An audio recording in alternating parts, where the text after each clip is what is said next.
Staff Sergeant Maria Santos stared at her reflection in the cracked mirror of the forward operating base bathroom. 3 years of combat deployments had carved lines around her dark brown eyes that hadn't been there when she first enlisted. The scar running from her left temple to her jawline served as a permanent reminder of the IED blast that had nearly ended her military career 6 months ago.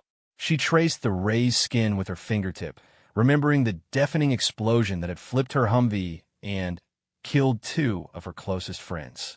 The doctors had told her she was lucky to be alive, that the shrapnel had missed her carotid artery by millimeters. Lucky. The word tasted bitter in her mouth every time someone used it. Maria had grown up in East Los Angeles, where gunshots were as common as police sirens. Her mother worked 3 jobs to keep food on the table after her father disappeared when she was 12. The military had offered her a way out, a chance to serve something bigger than herself while earning money for college. She never imagined she would find herself leading a fire team in the mountains of Afghanistan, carrying an M320 grenade launcher that weighed almost as much as her younger sister. The weapon had become an extension of her body over the past 18 months. She could load, aim, and fire the 40mm rounds in complete darkness, her hands moving with the muscle memory that only came from countless hours of training and real combat experience. Her teammates called her Thunder because of the devastating accuracy she displayed with the launcher. Enemy forces had learned to fear the distinctive thump of the M320 when Santos was on the battlefield. But today felt different. Intelligence reports indicated a large enemy force was moving through their sector, and Maria's unit had been tasked with stopping them. She checked her gear one final time, running her hands over the extra rounds secured to her vest. Each one was carefully marked and arranged in the exact order she preferred. High explosive for bunkers, smoke for cover, illumination for night operations. Every round had its purpose, and Maria knew exactly when to use each one. Her radio crackled to life. "Santos, we're moving out in 5 minutes. Get your team ready." The voice belonged to Lieutenant Rodriguez, a young officer on his first deployment. Maria respected his education and tactical knowledge, but she knew he still had a lot to learn about combat. She had saved his life twice in the past month, and she would do it again without hesitation. Maria gathered her fire team for soldiers who trusted her judgment completely. Private Johnson, barely 19 years old, carried the squad automatic weapon with steady hands despite his youth. Corporal Williams served as their medic and had patched up more wounded soldiers than anyone his age should have to. Specialist Kumar handled communications and had an uncanny ability to call in artillery strikes with pinpoint accuracy. Private First Class Thompson was their newest member, replacing a soldier who had been evacuated after losing his leg to a landmine.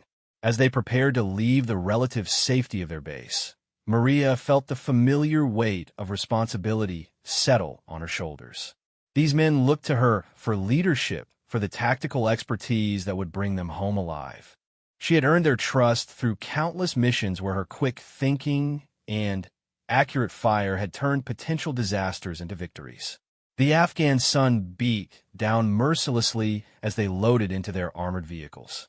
Maria's M320 was mounted and ready, loaded with a high explosive round.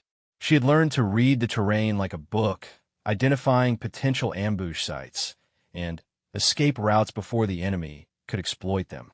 Today's mission would take them through a valley known for insurgent activity, where American forces had been attacked repeatedly over the past month. As their convoy rolled through the dusty streets of a small village, Maria noticed the absence of civilian activity. No children playing in the streets, no vendors selling goods from small stalls, no women hanging laundry outside their homes. The silence was ominous, and Maria's combat instincts told her they were being watched. She keyed her radio and spoke quietly to Lieutenant Rodriguez. "Sir, this place feels wrong. We need to be ready for contact." The young officer acknowledged her warning and passed it along to the other vehicles. Maria's reputation for sensing danger had saved lives before, and smart leaders listened when she spoke. The convoy moved slowly through the village, every soldier scanning for threats. Maria kept her weapon ready, her finger near the trigger, but following proper safety protocols. Years of training had made these movements automatic, allowing her to focus on reading the environment for signs of enemy presence. As they cleared the village and entered the mountain pass beyond, Maria felt her heart rate increase slightly. This was where previous attacks had occurred, where the terrain favored defenders over advancing forces. She adjusted her grip on the M320 and prepared for what might come next, knowing that the skills she had developed through years of combat would soon be tested once again. The mountain pass stretched ahead like a concrete canyon, with rocky walls rising on both sides of the narrow road. Maria's trained eye immediately identified the tactical nightmare they were entering. High ground on both flanks, limited visibility around the winding curves, and multiple positions where enemy fighters could set up ambushes with devastating effect. She studied the terrain through her scope, noting caves and rock formations that could conceal hostile forces. The intelligence briefing had been clear about enemy movement in this area, but Maria knew that intelligence was often incomplete or outdated by the time it reached the soldiers who needed it most. She relied more on her own observations and the subtle signs that indicated human presence in supposedly empty landscapes. Lieutenant Rodriguez's voice came through her earpiece as their convoy slowed to navigate a particularly tight turn. "Santos, what do you see up there?" The young officer was learning to trust her judgment, something that had taken time, but had proven valuable during their previous operations together. Maria swept her weapon across the ridgeline, searching for anything that seemed out of place. A glint of metal caught her attention, gone almost before she could register it. Years of combat experience had taught her to trust these brief glimpses that might mean the difference between life and death. She keyed her radio immediately. Possible contact, 2 o'clock, approximately 400 meters up the slope. Her voice remained calm and professional, but her teammates recognized the tension that indicated imminent danger. They had learned to read her moods and knew when she sensed threats that others might miss. The convoy continued moving while Maria maintained surveillance on the suspected position. Her M320 was loaded and ready, but she needed positive identification before engaging. The rules of engagement were clear about confirming hostile intent before using deadly force, even in areas where attacks were expected. Specialist Kumar monitored radio frequencies, listening for any enemy communications that might confirm the presence of hostile forces. His language skills and electronic surveillance equipment had provided early warning of attacks in the past, giving American forces crucial seconds to prepare for incoming fire. Private Johnson adjusted his squad automatic weapon, ready to provide suppressive fire if needed. The young soldier had matured quickly during his deployment, learning that survival depended on teamwork and quick reactions to changing situations. Maria had taken him under her wing, teaching him the combat skills that couldn't be learned in training, but only through actual battle experience. As their vehicle rounded another curve, Maria saw movement in her peripheral vision. 3 figures emerged from concealed positions on the left side of the road, carrying what appeared to be rocket-propelled grenades. The ambush was beginning, and she had seconds to react before her convoy came under devastating fire. RPGs left side, engage immediately. Maria's command cut through the radio chatter as she swung her M320 toward the targets. Years of training took over as she acquired her first target, estimated range and wind conditions, and prepared to fire. The lives of her teammates depended on the accuracy and speed of her response. The first RPG streaked across the road, missing their lead vehicle by meters and exploding against the rocky wall behind them. Shrapnel peppered their armor, but the blast confirmed what Maria had suspected. This was a well-planned ambush with multiple firing positions and coordinated timing designed to destroy the entire convoy. More enemy fighters appeared on both sides of the road, firing automatic weapons and additional RPGs. The valley erupted in the chaos of combat as American forces responded with everything they had.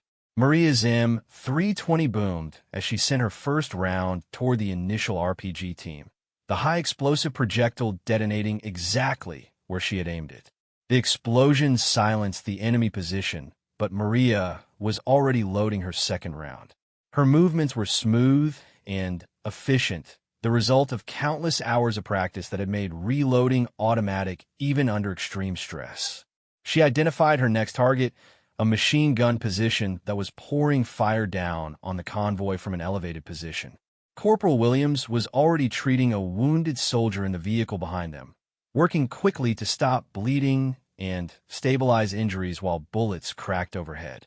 The medic's calm professionalism under fire exemplified the dedication and skill of the soldiers Maria led into combat. Private First Class Thompson, on his first major engagement, followed Maria's directions exactly as she had trained him. His rifle fire was accurate and disciplined, targeting enemies who exposed themselves while trying to maneuver closer to the convoy. Despite his nervousness, he was performing like a seasoned veteran. Maria's second grenade found its mark, destroying the machine gun position and eliminating the immediate threat to their rear vehicles. But she could see more enemies moving into position, and the ambush was far from over. The enemy had chosen their ground well, and American forces were caught in a carefully planned kill zone with limited options for escape or maneuver. Lieutenant Rodriguez was coordinating with air support, calling for helicopter gunships that could turn the tide of the battle. But Maria knew that help was at least 10 minutes away, and 10 minutes was an eternity in combat. Her team would have to hold their positions and fight their way through the ambush using their training, teamwork, and superior firepower. As she loaded her third round, Maria caught sight of something that made her blood run cold. A large group of enemy fighters was moving down the slope toward their position, clearly intending to overrun the convoy with sheer numbers. This wasn't just an ambush anymore. It was an all-out assault designed to destroy every American in the valley. Maria counted at least 20 enemy fighters descending the rocky slope, their weapons glinting in the harsh sunlight as they moved with practiced coordination. This wasn't a random group of insurgents. These were experienced fighters who knew the terrain and had planned this attack carefully, waiting for the right moment to spring their trap. She switched to a different type of ammunition, loading an airburst round designed to explode above ground and shower the area below with deadly fragments. The enemy fighters were spread out but moving in the same general direction, making them perfect targets for this type of munition. Maria calculated the range and timing needed to maximize the effectiveness of her shot. "Kumar, get on the radio and tell command we're facing a significant force," she called out while adjusting her aim. "This isn't just harassment fire. They're trying to overrun us." Specialist Kumar was already working his radio, sending urgent messages that would bring additional support to their location. The sound of automatic weapons filled the valley as both sides engaged in intense combat. Bullets ricocheted off rocks and armor plating, creating sparks and whining sounds that added to the chaos of battle. Maria's teammates were performing exactly as she had trained them, each soldier focused on his assigned sector while maintaining awareness of the overall tactical situation. Private Johnson's squad automatic weapon hammered out controlled bursts, forcing enemy fighters to take cover instead of advancing in the open. His ammunition consumption was carefully managed, ensuring he could sustain fire throughout the engagement without running out of rounds at a critical moment. Maria had taught him to count his shots and reload during brief lulls in enemy fire. The young soldier had learned these lessons well, demonstrating the calm professionalism that kept soldiers alive in combat situations. His weapon fell silent for just a few seconds as he changed barrels to prevent overheating, then resumed firing with the same deadly accuracy that had earned him respect from his more experienced teammates. Maria fired her airburst round, watching as it detonated 15 feet above the advancing enemy fighters. The explosion sent metal fragments ripping through their formation, stopping their advance and forcing survivors to seek whatever cover they could find among the rocks. Several fighters fell, and didn't get up, while others crawled behind boulders to treat their wounds. But more enemies appeared from concealed positions, replacing those who had been killed or wounded. Maria realized they were facing a much larger force than intelligence had indicated, and the situation was becoming increasingly desperate. Her convoy was pinned down in the kill zone, with limited options for escape or maneuver. Lieutenant Rodriguez was coordinating defensive positions while calling for immediate air support. The young officer had learned quickly during his deployment, and Maria could see him applying the tactical principles she had helped him understand through previous combat experiences. He was becoming a competent leader under her guidance. A rocket-propelled grenade struck the vehicle behind Maria's position, sending a thunderous explosion echoing through the valley. The blast wave knocked dust and debris from nearby rocks, and she could hear the screams of wounded soldiers over the radio.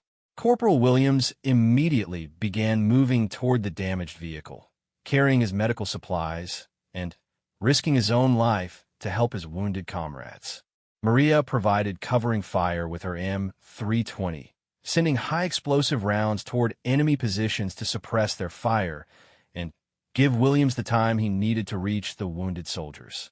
Her shots were precisely aimed, each round detonating exactly where enemy fighters were trying to establish firing positions. The medic worked frantically to stabilize the most seriously injured soldier, a young private who had taken shrapnel in his chest and abdomen. Williams applied pressure bandages and called for immediate medical evacuation while enemy bullets cracked overhead. His dedication to saving lives exemplified the brotherhood that bound these soldiers together. Meanwhile, Private First Class Thompson was learning harsh lessons about combat reality. The training scenarios had prepared him for the mechanical aspects of fighting, but nothing could have prepared him for the emotional impact of seeing his friends wounded and bleeding. Maria watched him struggle with fear and uncertainty before finding the courage to continue fighting. She called out to him during a brief lull in the firing. "Thompson, stay focused on your sector. Your teammates are counting on you." Her words carried the authority of experience and helped the young soldier regain his composure.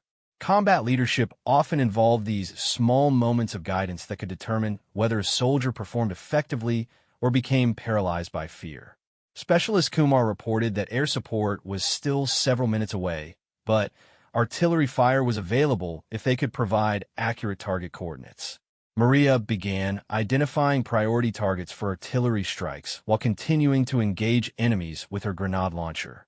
The combination of direct fire and indirect fire support could break up the enemy attack if properly coordinated. As she prepared to call in artillery coordinates, Maria noticed something that sent ice through her veins. Another group of enemy fighters was moving to flank their position from the right side of the valley. If these fighters reached their objective, they would be able to attack the convoy from behind, turning the already desperate situation into a complete disaster. The battle was reaching a critical point where tactical decisions made in the next few minutes would determine whether Maria's unit survived or was completely destroyed. She had to choose between continuing to engage targets in front of her position or shifting fire to deal with a new threat approaching from the flank. Years of combat experience told her that the flanking force represented the greater danger. If those fighters reached their positions, they could attack the convoy from multiple directions simultaneously, making effective defense nearly impossible. Maria made her decision and began shifting her fire toward the new threat, hoping her teammates could handle the pressure from the front while she dealt with this developing crisis. Maria swung her M320 toward the flanking force, her battle-hardened instincts calculating range, wind speed, and target movement in split seconds. The enemy fighters were using natural cover effectively, moving from rock to rock in short rushes that made them difficult targets. But Maria had fought in these mountains for months, and she understood how to use the terrain to her advantage. She loaded a smoke round instead of high explosive, a tactical decision that surprised even her experienced teammates. The white phosphorus canister arced through the air and detonated directly in front of the advancing enemy fighters, creating a thick cloud of smoke that obscured their vision and disrupted their coordinated advance. Johnson, shift fire to the right flank, Maria commanded while loading her next round. Thompson, watch our 6. They might try to circle around behind us. Her calm voice cut through the chaos of battle, providing the clear direction her soldiers needed to respond effectively to the changing tactical situation. The smoke round had bought them precious seconds, but Maria knew the enemy would adapt quickly. These weren't amateur fighters. They were experienced combatants who understood battlefield tactics and would find ways to work around temporary obstacles like smoke screens. She needed to use this brief advantage to inflict maximum damage before they regrouped. Her next round was a high-explosive shell aimed at the center of the smoke cloud, where enemy fighters would likely be clustered together. The explosion sent debris flying and silenced several automatic weapons that had been firing from that direction. But return fire from other positions indicated that some enemies had survived and were continuing their attack. Private Johnson's squad automatic weapon chattered as he engaged targets on the right flank, his tracers cutting through the smoke and striking rocks where enemy muzzle flashes had revealed their positions. The young soldier was performing like a veteran, applying lessons he had learned through months of combat alongside Maria and her experienced team. Lieutenant Rodriguez coordinated with other vehicles in the convoy, ensuring that their defensive fire was concentrated where it would be most effective. The young officer had learned to trust Maria's tactical judgment while maintaining overall command responsibility for the mission. This balance between leadership and expertise had kept them alive through numerous previous engagements. Corporal Williams finished stabilizing the wounded soldier and moved to help another casualty, his medical supplies running low, but his determination unwavering. The medic had saved more lives during this deployment than anyone could count, working under fire to patch up wounds and keep soldiers fighting when evacuation wasn't possible. Maria could hear helicopter rotors in the distance, the distinctive sound of Apache gunships approaching their position. But she also noticed that enemy fire was intensifying rather than decreasing, suggesting that more fighters were joining the battle. The helicopters would help, but they wouldn't arrive soon enough to prevent the enemy from completing their flanking maneuver. She made a difficult decision that went against standard tactical doctrine. Instead of waiting for air support, Maria left her covered position and moved to a more exposed location that would give her better angles on the flanking force. It was a dangerous gamble, but her teammates needed the accurate fire support that only she could provide with the M320. Specialist Kumar protested over the radio. "Santos, that position is too exposed. You'll be in the open." But Maria was already moving, carrying her weapon and ammunition while enemy bullets kicked up dust around her boots. Years of combat had taught her when to take calculated risks, and this was one of those moments. From her new position, Maria could see the entire enemy flanking force spread out among the rocks. There were more fighters than she had initially estimated, at least 15 men with automatic weapons and RPGs. They were closer to the convoy than she had realized, close enough to launch a devastating attack within the next few minutes. Maria began engaging targets systematically, using her M320 like a precision instrument rather than an area weapon. Each round was carefully aimed at specific enemy positions, the explosions silencing weapons and forcing fighters to abandon their advanced positions. Her accuracy was devastating, each shot eliminating threats that could have killed her teammates. The enemy fighters began to realize that their flanking attack was failing, that the accurate fire from Maria's position was destroying their advantage. Some began to withdraw to more distant positions, while others tried to identify and eliminate the source of the deadly accurate fire that was breaking up their assault. A sniper's bullet cracked past Maria's head, close enough that she could feel the supersonic shockwave. The enemy had identified her position and was trying to eliminate her before she could do more damage to their attack. Maria rolled to a different firing position and continued engaging targets, refusing to let the sniper threat force her to abandon her mission. Private First Class Thompson demonstrated remarkable courage by moving to a position where he could provide covering fire for Maria. The young soldier engaged the sniper's suspected position with accurate rifle fire, forcing the enemy marksman to take cover instead of lining up another shot at Maria. The Apache gunships finally arrived, their 30mm cannons and Hellfire missiles turning the tide of battle decisively in favor of the American forces. But Maria continued firing her M320, working with the helicopter crews to identify and eliminate remaining enemy positions. The combination of ground fire and air support was devastating to the enemy force. As the battle began to wind down, Maria realized that her decision to move to the exposed position had been the turning point. Her accurate fire had broken up the flanking attack just before it could succeed, preventing a tactical disaster that could have resulted in the destruction of the entire convoy. The enemy fighters were withdrawing, leaving behind weapons and casualties as they fled deeper into the mountains. But Maria knew that this victory had come at a cost, and she could see in her teammates' faces the emotional toll of another intense combat engagement. Each battle left its mark on these young soldiers, aging them in ways that civilians could never understand. The war was changing all of them, one firefight at a time. The valley fell silent, except for the distant sound of helicopter rotors and the occasional crack of cooling metal from damaged vehicles. Maria remained in her firing position for several minutes after the last enemy's shots, her M320 ready in case any fighters tried to resume their attack. Combat had taught her never to assume an engagement was over until air reconnaissance confirmed enemy withdrawal. Smoke drifted across the battlefield from destroyed enemy positions and burning equipment. The acrid smell mixed with the dust and cordite, creating the distinctive odor that Maria would always associate with combat. She had learned to compartmentalize these sensory memories, filing them away so they wouldn't interfere with her ability to function during future engagements. Lieutenant Rodriguez's voice came through her earpiece, steady despite the stress of commanding his first major battle. "Santos, Apache 2 reports enemy forces are withdrawing to the northeast. No movement detected in our immediate area." The young officer had handled the engagement well, coordinating fire and calling for support while trusting Maria's tactical expertise. Maria finally moved from her exposed position, her legs stiff from maintaining the same firing stance for over an hour. Adrenaline was beginning to wear off, replaced by the bone-deep exhaustion that always followed intense combat. But there was still work to do before they could rest.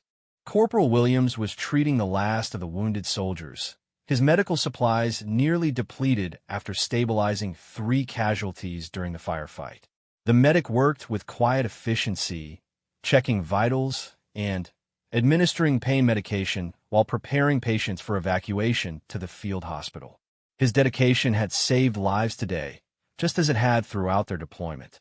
Private Johnson was cleaning his squad automatic weapon, checking for damage, and replacing the worn barrel with a spare. The young soldier had fired over 800 rounds during the engagement, laying down suppressive fire that had prevented enemy fighters from maneuvering effectively. His weapon maintenance was automatic, the result of training that had become second nature through months of combat operations. Specialist Kumar was coordinating with intelligence units, providing detailed reports about enemy tactics, weapons, and estimated casualties. The information would be analyzed and distributed to other units operating in the region, helping prevent similar ambushes in the future. Every engagement provided valuable lessons that could save American lives if properly applied. Private First Class Thompson sat quietly against a rock, still processing what he had experienced during his first major combat engagement.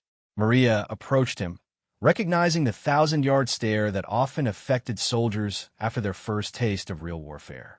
She had seen it before in other young soldiers, and she knew how important the next few minutes would be for his psychological recovery. "You did get out there, Thompson," Maria said, her voice carrying the authority of someone who had survived more battles than most soldiers would ever see. "You kept your head when things got tough, and you had my back when I needed covering fire. That sniper could have killed me if you hadn't engaged him." The young soldier looked up at her, his eyes reflecting confusion and relief in equal measure. I was scared the whole time, Sergeant. I thought I was going to freeze up or run away. His honest admission showed the trust he had developed in Maria's leadership and her ability to help him process his fears. Maria sat down beside him, her M320 resting across her knees. Everyone's scared during their first real firefight. The difference between good soldiers and dead soldiers isn't whether you feel fear. It's what you do despite being afraid. You stayed in position and did your job when your teammates needed you. That's what courage looks like. Around them, other soldiers were conducting post-battle procedures, checking equipment, redistributing ammunition, and preparing for the evacuation of wounded personnel. The convoy had survived the ambush, but the cost had been significant. 3 soldiers required medical evacuation, and several vehicles had sustained damage that would require repairs before they could continue their mission. Maria reflected on the tactical decisions she had made during the engagement. Her choice to move to an exposed position had been risky, but it had allowed her to break up the enemy flanking attack before it could succeed. The M320 had proven its worth once again, providing the accurate fire support that had turned the tide of battle when helicopter gunships were still minutes away. She thought about the enemy fighters who had planned and executed the ambush. They had chosen their ground well, positioned their forces effectively, and demonstrated tactical competence that indicated professional military training. The fact that they had withdrawn in good order rather than fighting to the death suggested they were part of a larger organization with long-term strategic objectives. The Apache gunships made one final pass over the valley, their crews searching for any remaining enemy activity before departing for their base. Maria watched them disappear over the ridgeline, grateful for their support, but knowing that her unit would be on its own again within minutes. Air support was valuable when available, but ground forces had to be prepared to fight and win without it. As medical evacuation helicopters arrived to transport the wounded, Maria helped load the casualties while thinking about the young private who had nearly died in the RPG attack. Corporal Williams had stabilized him, but his injuries were severe enough to end his military career. Another soldier whose life had been forever changed by this war in ways that civilians would never fully understand.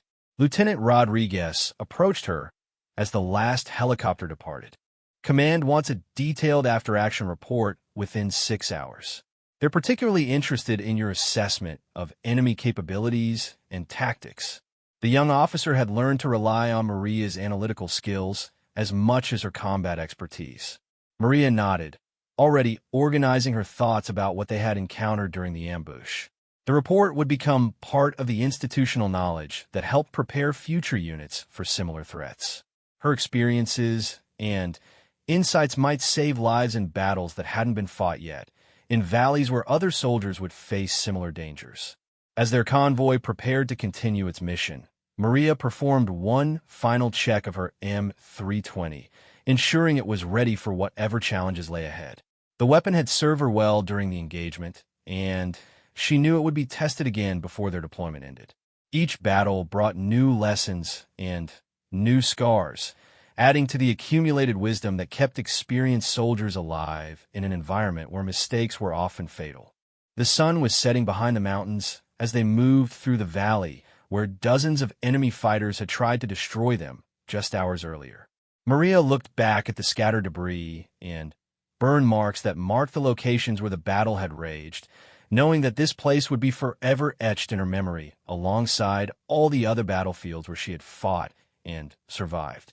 Tomorrow would bring new missions, new threats, and new opportunities to apply the hard-won lessons of combat. But tonight, Maria and her teammates were alive, and in a war where survival was never guaranteed, that was a victory worth celebrating. The battle-scarred specialist gripped her M320 and watched the road ahead, ready for whatever challenges the war would bring next.